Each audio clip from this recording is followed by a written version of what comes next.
Okay, so we move further. Relation between field and potential. તો આગલા ચેપ્ટરમાં આપણે બધી ઇલેક્ટ્રિક ફિલ્ડ વિશેની વાત કરી હતી કે કેવી રીતે એક સિંગલ ચાર્જ હોય એનું પણ પોતાનું ઇલેક્ટ્રિક ફિલ્ડ હોય, એ ફિલ્ડની સ્ટ્રેન્થ ચાર્જથી આપણે કોઈ ડિસ્ટન્સ લઈએ એમ કેવી રીતે ચેન્જ થતી હોય. એ જ વસ્તુ આપણે આ ચેપ્ટરમાં પોટેન્શિયલ માટે કરી કે how potential due to a charge is being experienced at a distance R, અને એના માટેની બધી ફોર્મ્યુલાસ ડિરાઈવ કરી. અત્યારે હવે આપણે કરવાના છીએ કે what is the relationship between field and potential. એટલે ચેપ્ટર નંબર 1 ના કન્સેપ્ટને હવે આપણે આ ચેપ્ટર નંબર 2 ના કન્સેપ્ટ સાથે રિલેટ કરશું in the form of mathematical formula. So imagine A and B are two equipotential surfaces with distance delta L between them. તો આ એક સરફેસ છે A, જે ઇક્વિપોટેન્શિયલ સરફેસ છે. યાદ રાખવાનું કે ઇક્વિપોટેન્શિયલ સરફેસ છે એ સરફેસ ઉપર મૂવ કરીએ આપણે ચાર્જને, then that charge moves freely. We don't have to do any work to move a charge on a equipotential surface. બીજું, ઇલેક્ટ્રિક ફિલ્ડ લાઇન્સ ઇક્વિપોટેન્શિયલ સરફેસના દરેક પોઈન્ટ ઉપર પરપેન્ડિક્યુલર જ હશે. જો એ પરપેન્ડિક્યુલર ન હોય then that surface cannot be equipotential. બરાબર? તો ઇક્વિપોટેન્શિયલ સરફેસ માટે એક જ કન્ડિશન છે કે ઇલેક્ટ્રિક ફિલ્ડ લાઇન્સ એમાંથી હંમેશા perpendicular, at any point they will be perpendicular. તો એવો એક સરફેસ A અને એક સરફેસ B આપણી પાસે છે. બે વચ્ચે જે ડિસ્ટન્સ છે એ ડેલ્ટા L છે, and both the surface that is V and V plus delta V are potentials of this equipotential surfaces. બરાબર? અહીંયા આપણને કીધું જ છે કે potential of A is V and that of B is V plus V delta or delta V in the direction of field E. તો આ ફિલ્ડની ડિરેક્શનમાં પોટેન્શિયલ છે ઇન્ક્રીઝ થાય છે. અહીંયા છે V છે, તો અહીંયા છે એ V પ્લસ ડેલ્ટા V જેટલું છે. અહીંયા V પ્લસ V ડેલ્ટા રાખ્યું છે, but consider that to be V plus delta V.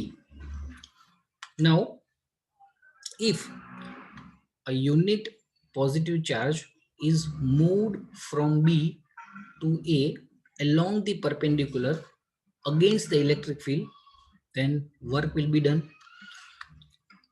ગયા લેક્ચરમાં જ આપણે ડિસ્કસ કર્યું હતું કે જો તમે એક પોટેન્શિયલથી બીજા પોટેન્શિયલ ઉપર જાઓ તો જ વર્ક થાય. જો તમે એના એ પોટેન્શિયલ ઉપર આગળ પાછળ move થાશો then no work has to be done. So if we consider that a unit positive charge which is on B, ઉપરનો જે સરફેસ એના ઉપર છે અને ત્યાંથી એ તરફ જાય છે, so it is moving against the electric field. બરાબર? electric field is upwards but our unit positive charge is moving downwards. B ઉપર છે, A નીચે છે, એટલે B થી A માં જાય છે. Obviously it goes from V plus delta V potential to V potential. Potential is changing, so work is being done. આપણે વર્ક કરવું પડે છે. So work done will be E into delta L. Okay, so E is the modulus of the field vector E. તો જો અહીંયા એવું લખ્યું છે, વેક્ટર E લખ્યું છે પણ મોડ્યુલસમાં લખ્યું છે, એટલે value of E multiplied by delta L, and which is equal to the difference in potential, that is VA minus VB. Okay, તો VA minus VB જે છે એટલું જ વર્ક આપણે કરવું પડશે, which is equal to modulus E multiplied by delta L. Thus we can write modulus E into delta L is equal to V minus V plus delta V, that is minus delta V, or we can say that rearranging the terms, that delta E, modulus E or value of the electric field E is delta V upon delta L. તો delta V upon delta L ને આપણે સાદા શબ્દમાં કહી શકીએ કે rate of change of potential per unit length. એટલે length પ્રમાણે પોટેન્શિયલમાં જે ચેન્જ આવે છે that is the strength of the field. આપણે ફિલ્ડ અને પોટેન્શિયલ વચ્ચેની રિલેશનશિપ એસ્ટાબ્લિશ કરી. Since delta V is negative, delta v is equal to minus modulus delta v, so it can have a value of minus v or direction. Therefore modulus e is equal to minus delta v upon delta l is equal to plus modulus delta v upon delta l. તો આમાંથી આપણને એ ખબર પડી કે જેટલી ઝડપથી પર given distance potential change થાય એટલી ફિલ્ડની સ્ટ્રેન્થ વધારે. Okay, so if I travel a distance of delta l અને આ ડેલ્ટા વીની વેલ્યુ મને ઘણી બધી મોટી મળે છે તો ફિલ્ડ સ્ટ્રોંગ હશે, કેમ કે નાના એવા ડિસ્ટન્સમાં જ પોટેન્શિયલમાં બહુ મોટો ફેરફાર થઈ ગયો. પણ નાના એવા ડિસ્ટન્સમાં પોટેન્શિયલમાં જો નાનો ફેરફાર થતો હોય that means કે ફિલ્ડ છે એ વીક છે. So we have established the relationship between the strength of the field and the potential produced due to that field. હવે બે રિઝલ્ટ્સ આમાંથી આપણે મેળવી શકીએ. First, the electric field is in the direction of steepest decrease in potential. Okay, steepest નો મતલબ શું થાય કે સૌથી સીધો રસ્તો. Okay, let me show you diagrammatically. કે સપોઝ કે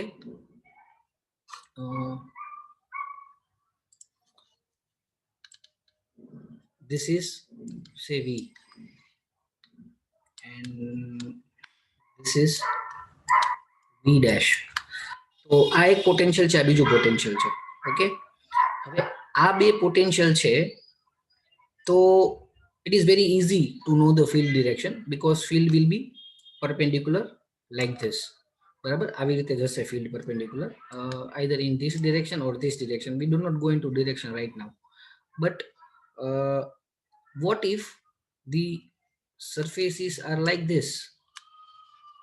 Okay, તો for reaching a V અને આ V dash કહું તો V dash થી V સુધી પહોંચવાના તો ઇન્ફાઇનાઇટ રસ્તા છે. તમે આમ ટ્રાવેલ કરી શકો, તમે આમ ટ્રાવેલ કરી શકો, આમ ટ્રાવેલ કરી શકો, તમે આમ ટ્રાવેલ કરી શકો. બરાબર, તો એમાં ફિલ્ડની ડિરેક્શન કઈ?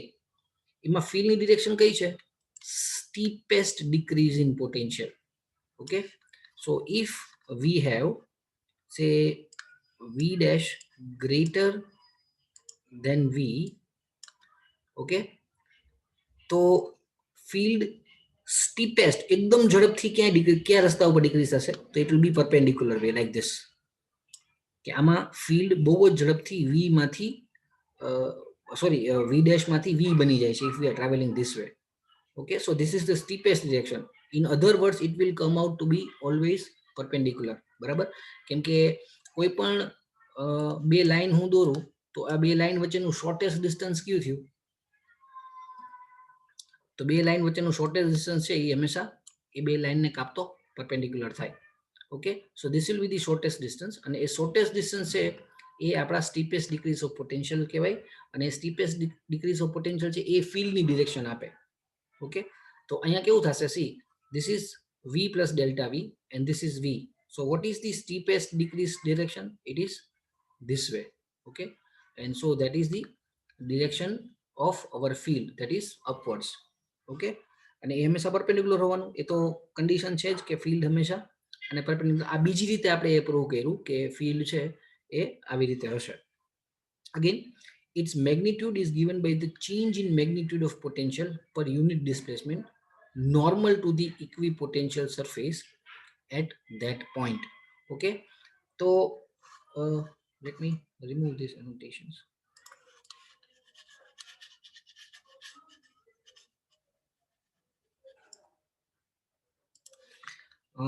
આ શું કહે છે કે આ વેલ્યુ આપણને કેવી રીતે મળે?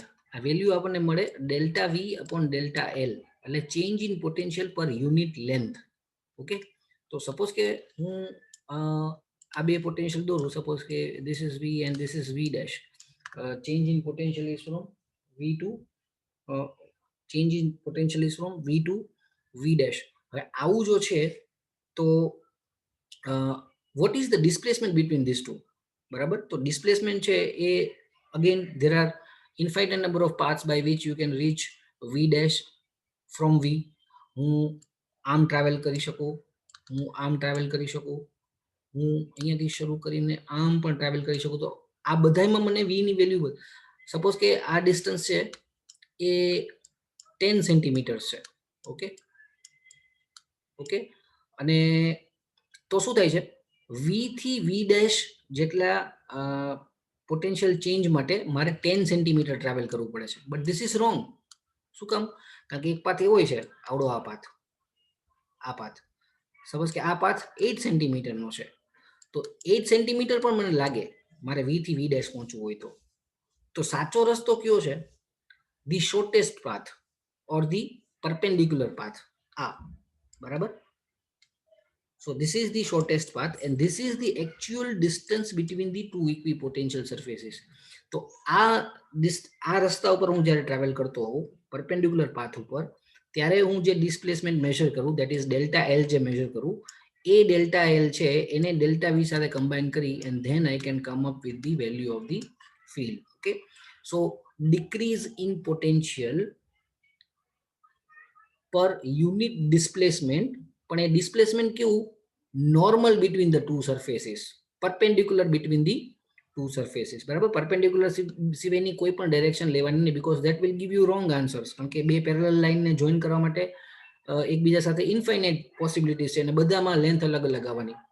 સૌથી ઇમ્પોર્ટન્ટ લેન્થ કઈ છે અથવા એક્યુરેટ લેન્થ કઈ છે? જ્યારે આપણે એ બે વચ્ચેનું પરપેન્ડિક્યુલર ડિસ્ટન્સ અહીંયા જે છે એ મેજર કરીએ તો. So okay, so magnitude will be given by change in potential per unit displacement, but that unit displacement has to be considered normal to both the equipotential surfaces. So that will give you the shortest, બીજા શબ્દમાં કહીએ તો shortest distance, અને shortest distance હંમેશા perpendicular કે normal જ હશે.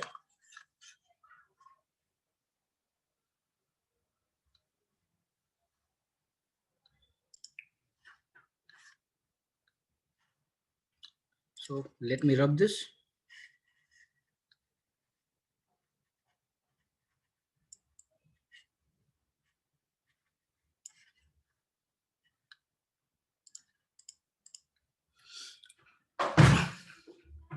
So now we come to potential energy of system of charges. કે આપણી પાસે સિસ્ટમ ઓફ ચાર્જીસ છે તો એની પોટેન્શિયલ એનર્જી કેટલી થશે? Okay, when we talk about potential energy we are talking about electrical potential energy. Potential energy આપણે જે મિકેનિક્સમાં ભણ્યા હતા એ નથી કન્સિડર કરવાની અહીંયા.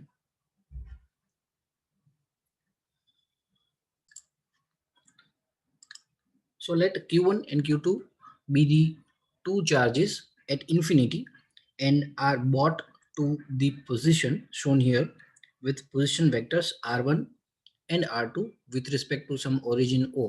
એટલે આપણને origin O નથી બતાવેલું આમાં, પણ origin O તમે જો if you can make up, it is something say over here O છે. So this is obviously this is r1 and this is r2. આ છે એ r12 થશે. Okay, so basically it will be r1 plus r2 or r2 plus r1, જે direction આપણે લેવી હોય. બરાબર? So this is with respect to this origin O, some origin O.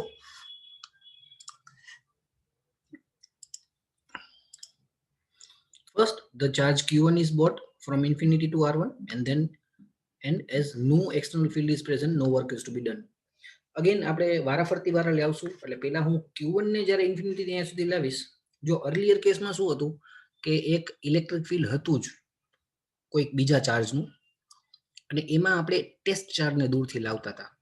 બરાબર? એટલે લાવતી વખતે આપણે કંઈક વર્ક કરવું પડતું. હવે આપણે શું કરીએ છીએ, we are building a system of charges.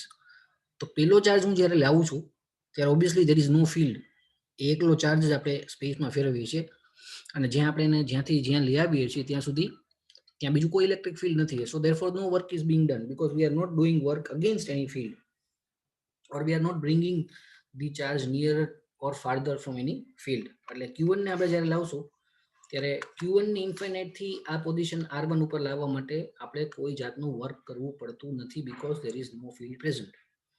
પણ જ્યારે આપણે Q2 ને લઈ આવશું તો Q1 પહેલેથી ત્યાં છે, and if Q1 is there, it is present there, then in bringing Q2 from infinity to this point, which is R2 from the origin, some work has to be done.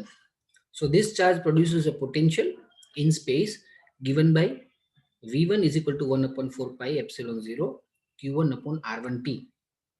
Okay, તો suppose કે એક point P આપણે આ Q2 જ્યાં લાવવાના છે એ point P ને આપણે ઇમેજિન કરીએ, હજી આપણે Q2 લાવ્યા નથી, પણ હવે Q1 છે એ આ પોઈન્ટ ઉપર એક પોટેન્શિયલ પ્રોડ્યુસ કરશે કે જેને આપણે V1 કહીએ. then the value of that V1 according to the earlier theories would be V1 is equal to 1 upon 4 pi epsilon 0 Q1 upon R1t.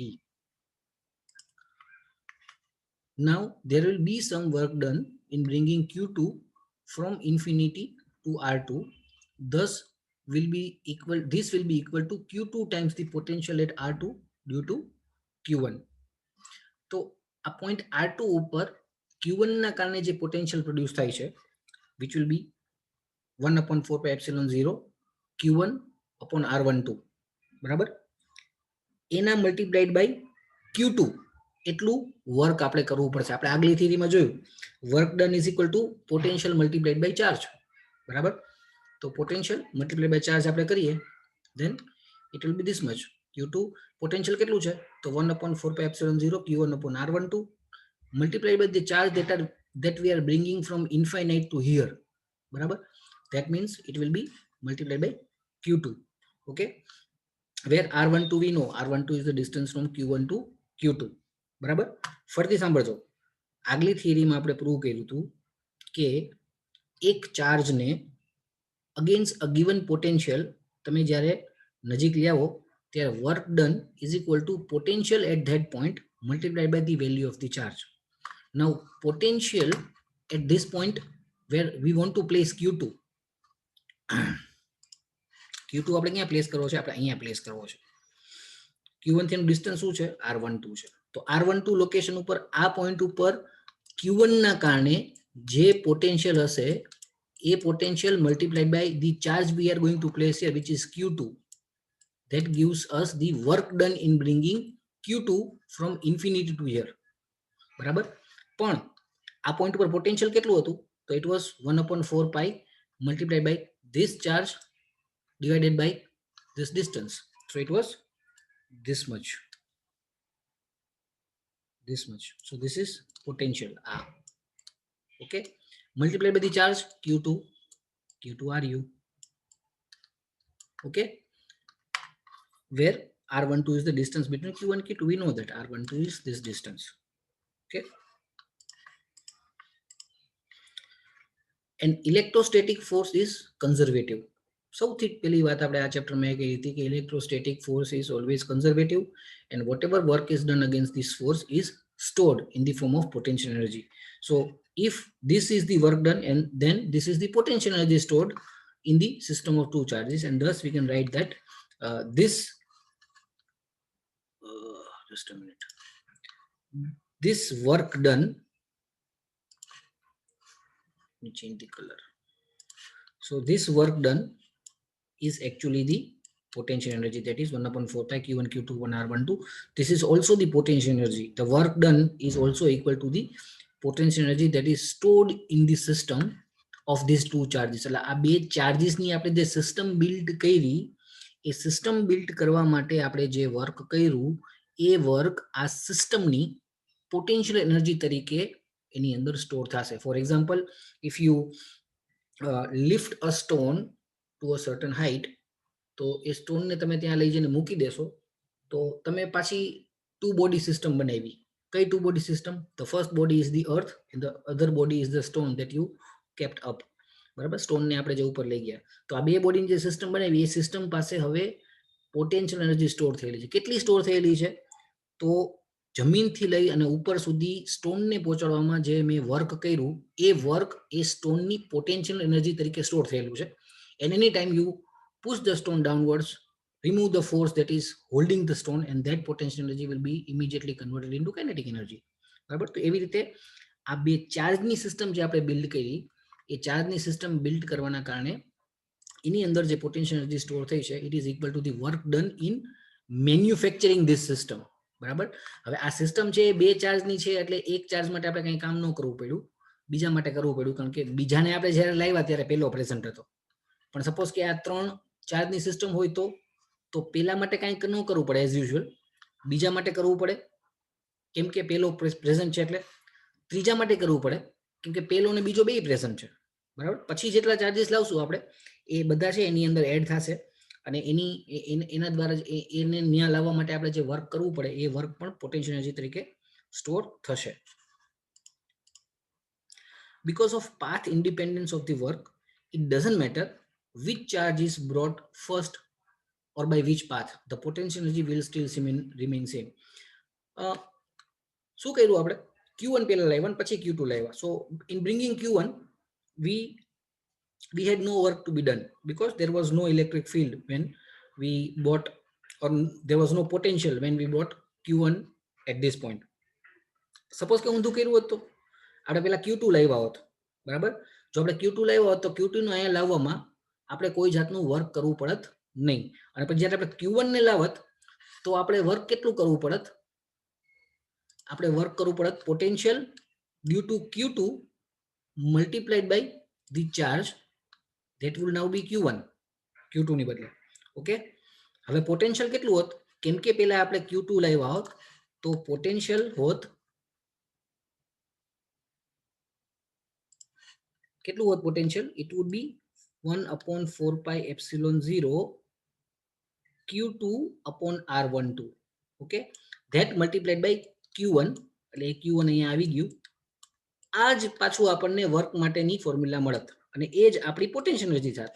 Okay. So it doesn't matter કે હું પહેલા Q1 ને લાવું છું ને પછી Q2 ને લાવું છું, કે પહેલા Q2 ને લાવું છું ને પછી Q1 ને લાવું છું, નથી કંઈ ફેર પડતો નથી. વર્ક ડન ઇઝ સેમ, અને ક્યાં રસ્તે લાવું છું એ ડિપેન્ડન્ટ નથી, because we have learned that work done is always same. હું 10 મીટરનું ડિસ્ટન્સ વર્ટિકલ ટ્રાવેલ કરવાનો હોઉં તો એ 10 મીટરનું ડિસ્ટન્સ કાપવા માટે, સપોઝ કે આ 10 મીટરનું ડિસ્ટન્સ વર્ટિકલ છે એ કાપવા માટે હું 20 મીટરનો રેમ્પ બનાવું કે હું 1 કિલોમીટરનો રેમ્પ બનાવું, મારી પોટેન્શિયલ એનર્જી 10 મીટરને લીધે એટલી જ દે, because only the end point and the start point is what matters. રસ્તો કયો છે એનાથી કંઈ ફરક પડતો નથી. Okay. So that is totally irrelevant by which way or by which road you travel. Okay. So potential energy still remains the same. The above equation is true for any sign of Q1 and Q2. Q1 and Q2 બે છે greater than 0 છે તો બે વચ્ચે repulsion છે. This implies that they are like charges and potential energy is positive, as positive amount of work is needed to be done in bringing charges close to each other against repulsion. If both are negative, then also you have to do the charge against repulsion, energy will be positive. સામસામે હશે તો energy negative હશે, because they will be suffering attraction અને constant speed એ લાવવા માટે એનું acceleration રોકવા માટે તમારે force opposite direction લગાડવો પડે. But this potential energy equation will remain same, it will not change. And if Q1 and Q2 is less than 0, charges are unlike and electrostatic force is attractive, then the work needed to bring charge nearer would be negative, and thus potential energy will also be negative. But because if charges are unlike, there will be attraction. મેં હમણાં કીધું એમ, અને attraction ને રોકવા માટે તમારે opposite attraction ને opposite force લગાડવો પડે. attraction ને આપણે રોકવું નથી, પણ attraction માં આપણે શું કરવું છે? we do not want the charges to accelerate. આપણે charges ને constant speed એ જે પોઝિશન લાવવાના છે એ પોઝિશન લાવવા છે.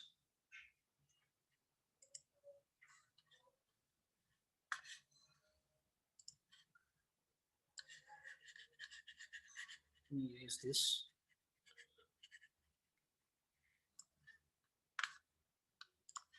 So now we will generalize the equation. So generalizing the equation, U is equal to 1/4 by epsilon 0 Q1 Q2 upon R12 for any number of point charges. Now suppose that we have 3 charges Q1, Q2 and Q3 located at R1, R2 and R3 with respect to some origin O.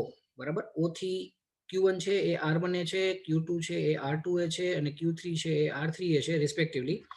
Then now to bring Q1 from infinity to R1, no work has to be done. સીધી વાત છે. કેમ કે Q1 ને આપણે જ્યારે લાવીએ છીએ ત્યારે there is no potential there is no charge, therefore there is no potential, so no work is to be done. Potential કાંઈ છે જ નહીં, તો તમારે કોઈની સામે કામ નથી કરવાનું, and no work is to be done. So for the first step, for bringing R1 to the position, so for bringing Q1 to the position of R1, the work done is to be 0. Now what we do is that we bring Q2 from infinity to R2. હવે આના માટે તમારે work કરવું પડશે, because when you are bringing Q2 from infinity to R2, એટલે O થી R2 જેટલા distance લાવો છો, ત્યારે Q1 ઓલરેડી પ્રેઝન્ટ છે. Q1 જો પ્રેઝન્ટ છે તો એનું પોટેન્શિયલ છે, અને એનું પોટેન્શિયલ છે, then you are working against that potential, and thus some work is to be done. કેટલું કરવું પડશે? તો Q1 નું R2 ઉપર જે પોટેન્શિયલ થતું હોય એ multiplied by the value of the charge that you are bringing, that is Q2. So potential will be this much due to Q1, and this is the value of charge that you are bringing. તો આટલું work Q2 ને આ સિસ્ટમમાં લાવવા માટે કરવું પડશે. The charges Q1 and Q2 will now produce a potential P, which is given by, હવે એક પ્રોબ્લેમ થયો Q3 માટે, કેમ કે જ્યારે આપણે Q3 ને લઈ આવશું, Q3 ને આપણે ક્યાં મૂકવાનું છે? તો at distance of R3 from O, that is the origin. પણ આપણે Q3 ને જ્યારે આપણે લાવીએ છીએ ત્યારે સિસ્ટમમાં Q1 પણ છે અને Q2 પણ છે. આ બંને છે. આ બંને છે એટલે શું થાય કે આપણે એ બંનેના પોટેન્શિયલને ધ્યાનમાં રહેવાનું છે, because now the system is having a potential due to two charges, Q1 and Q2. તો એ બે ચાર્જના કારણે કેટલું પોટેન્શિયલ પ્રોડ્યુસ થાય? Let us see. Potential due to both the charges 1 and 2, એને આપણે નામ આપી દઈએ Q12, that is equal to 1 upon 4 pi Q1 upon R1p plus Q2 upon R1. Actually કેવું થશે? It will be the addition of both the fields, both the potentials. તો V1 કેટલું થશે? It will be 1 upon 4 pi epsilon 0 Q1 upon R1p. V2 કેટલું થશે? It will be 1 upon 4 pi epsilon 0 Q2 upon R2p. બેનું addition કરીએ એટલે આપણે 1 upon 4 pi epsilon 0 common કાઢી લીધું, બાકીનું મૂકી દીધું. So this is the potential due to both Q1 અને Q2 બેના કારણે. જ્યારે Q3 હું અહીંયા લાવીશ ત્યારે Q3 ને આ આખા બેના કમ્બાઇન્ડ પોટેન્શિયલ સામે વર્ક કરવાનું, જ્યારે આપણે R3 ઉપર લાવશું ત્યારે, બરાબર? So that will be Q3 into, આપણે શું કરવું પડશે? Q3 into V12 at R3. V12 potential due to 1 and 2 at the position of R3, જ્યાં આપણે Q3 ને મૂકવાના છે એ પોઝિશન કઈ છે? It is R3. Okay, so that is equal to 1 upon 4 pi Q1 Q3 upon R13 plus Q2 Q3 upon R23. The total work done is the addition of steps 1, 2 and 3. Okay, so first is 0, second is this much, and third is this much. ત્રણે ત્રણનું આપણે add કરીએ તો પહેલાનું તો 0 છે, એટલે આપણે add ક્યાં બે કરવાના છે? This one and this one, which I have put in square earlier. So these are the work done in second step, that is bringing Q2 from infinity, and this is for the third step in bringing Q3 from infinity. Q1 ને infinity લાવવા માટે કોઈ work કરવું પડતું નથી, because there was no charge present earlier જ્યારે આપણે Q1 ને લાવ્યા ત્યારે, અને એના કારણે આપણને એટલે એને આપણે ઇન્ફિનિટ થી અહીંયા Q1 ની પોઝિશન પર લાવવા માટે વર્ક કરવું પડશે 0. So finally we get potential energy U is equal to addition of both this. It is 1 upon 4 pi epsilon 0 Q1 Q2 upon R12 plus Q1 Q3 upon R13 plus Q2 Q3 upon R23. Okay, so again, due to conservative nature of electrostatic force, the path independence and by which path the charges are assembled is irrespective. Okay, એટલે એ path ઉપર depend નથી કરતું. આ જ સિસ્ટમને આપણે એવી રીતે બિલ્ડ કરી હોત કે પહેલા આપણે Q2 ને લાવ્યા હોત તો Q2 માટે વર્ક 0 થાત, પછી આપણે Q1 લાવ્યા હોત ને પછી આપણે Q3 લાવ્યા હોત તો પણ તમારો આન્સર આ જ આવતો. ચેક કરી લેજો તમારી રીતે. સપોઝ કે આપણે પહેલા Q2 ને લાવ્યા હોત, પછી Q1 ને Q3 ને લાવ્યા હોત, પહેલા આપણે Q3 લાવ્યા હોત, પછી Q2 લાવ્યા હોત, પછી Q1 લાવ્યા હોત, then also your potential energy would remain same, because this force is conservative in nature and it is path independent. Okay, એનાથી કાંઈ ફરક પડતો નથી. So finally we can say that the potential energy is characteristic of the present state of configuration and not the way the state is achieved. આનો મતલબ શું થાય? કે 3 ચાર્જ કેવી રીતે પ્લેસ કર્યા છે, એક વખત પ્લેસ થઈ ગયા પછી એના ઉપર પોટેન્શિયલ એનર્જી ડિફરન્સ ડિપેન્ડ કરે છે, બરાબર. એ કેવી રીતે ભેગા કર્યા એના ઉપર નથી કરતો. પહેલા તમે Q3 લાવ્યા, પહેલા તમે Q2 લાવ્યા, પહેલા તમે Q1 લાવ્યા, it does not make a difference. પણ એ બધા લાવ્યા, એ બધાને તમે ગોઠવી દીધા પછી એની પોટેન્શિયલ એનર્જી એના ઉપરથી ડિફાઇન થાય છે કે કેટલા ચાર્જ છે, એની વેલ્યુ શું છે અને ક્યાં રાખેલા છે. ક્યાં રાખેલા છે એના માટે કોણ પહેલા આવ્યું, કોણ પછી આવ્યું, એનો કાંઈ ફરક પડતો નથી. Okay, so that is what is most important. જેમ આપણે એમ કહીએ છીએ કે potential energy is independent of the route you take, કે આ રસ્તેથી તમે આવો છો એના ઉપર ડિપેન્ડન્ટ છે.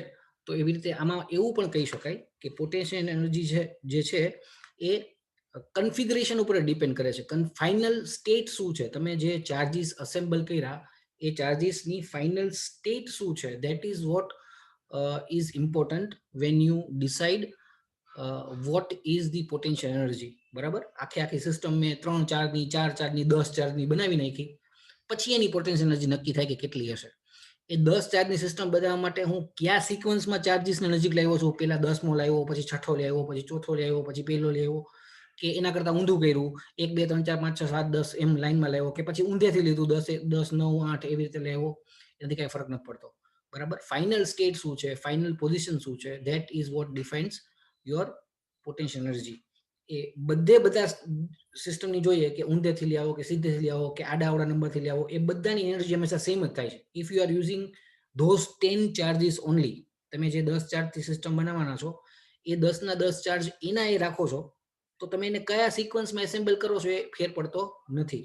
બરાબર, બધી વખતે તમારી પોટેન્શિયલ એનર્જીનો આન્સર એક જ આવશે, because we R only interested in what is the final configuration, અને એનાથી જ પોટેન્શિયલ એનર્જી નક્કી થશે, નહીં કે તમારી કઈ સિક્વન્સ એ તમે સિસ્ટમને અસેમ્બલ કરી છે. Okay, so let me erase this.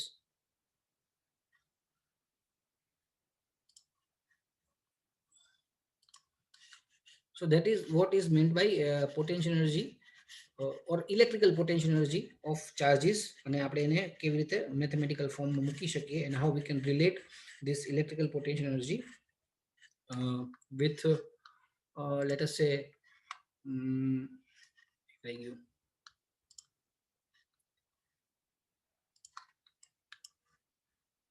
with the potential that charges have around each other.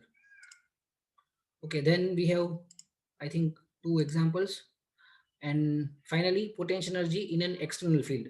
So I think we will take up this topic tomorrow. આજે આ પૂરો નહીં થઈ શકે because this is a long topic. આમાં આપણે કેવું કરવાનું છે કે આપણે પહેલા એવું ધાર્યું કે Q1 ને આપણે જ્યારે લાવીએ છીએ ત્યારે કોઈ ફિલ્ડ નથી, એના કારણે આપણે કોઈ વર્ક કરવું પડતું નથી. હવે આમાં એવું કહીશું કે એક એક્સટર્નલ ફિલ્ડ પહેલેથી એક્ઝિસ્ટિંગ છે, કે જે આપણને આપેલું છે કે there is an external field, અને એ એક્સટર્નલ ફિલ્ડમાં આપણે આપણા ચાર્જની સિસ્ટમને બિલ્ડ કરીએ છીએ, અને જો આપણે એવું કરીએ તો શું થાય, that is our next part which we will start tomorrow. Okay, તો ફરી પાછા કાલે આ જ વસ્તુ ચાલુ રાખશું.